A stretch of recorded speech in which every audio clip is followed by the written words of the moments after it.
Short squeeze ignites market rally as wage inflation remains low.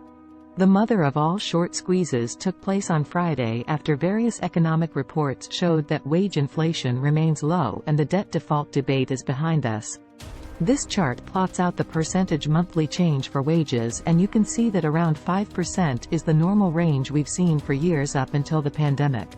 Then came the COVID drop, followed by the COVID recovery as employers had to compete to bring back only the best workers. Here's a summary of the employment situation report that helped the market rally higher.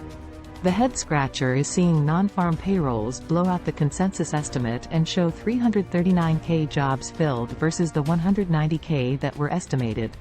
Compare that against the unemployment rate ticking higher from 3.5% to 3.7% and average hourly earnings going lower from 0.5% to 0.3%, and it gets confusing.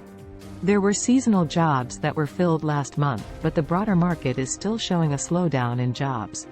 With that slowdown in job growth comes a decrease in wage inflation.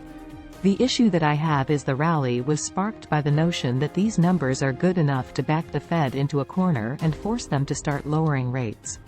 I still believe the Fed will raise rates in June, but I don't believe that announcement will hurt the markets like the now infamous Jackson Hole moment when Powell sank the market in June of 2022. The market did find solid ground above 4,200 after the debt ceiling vote. There was enough buying power behind the move on Friday, forcing those who shorted the market under 4,200 into buying back their positions. That buying continued to squeeze out the remaining short orders and forced buying higher, and on it went throughout the day. While I'm not someone who trades off a 1-minute chart that often, it was fun to watch the Dow 30, DIA, keep making higher highs and higher lows nearly the entire day. It was an impressive move. Any attempt at all to head lower was quickly squashed. Now let's take a look at the week ahead. The S&P 500, SPY, weekly chart shows the prevailing trend is heading higher. Say what you will about an overbought market, it's still moving higher. We could be in a melt-up scenario. For those who weren't positioned for a 1.5 to 2% move in the indices, I have a chart that shows you may get relief soon.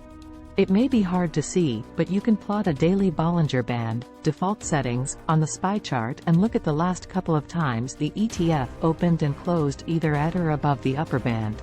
In each case, the ETF went sideways for a few days, and 2 of the last 3 times, the ETF went down over the next month to 2 months. As far as what to watch out for this week, watch out for the standard unemployment claims on Thursday morning. This week the market is expecting that number to tick higher from 232,000 last week to 239,000.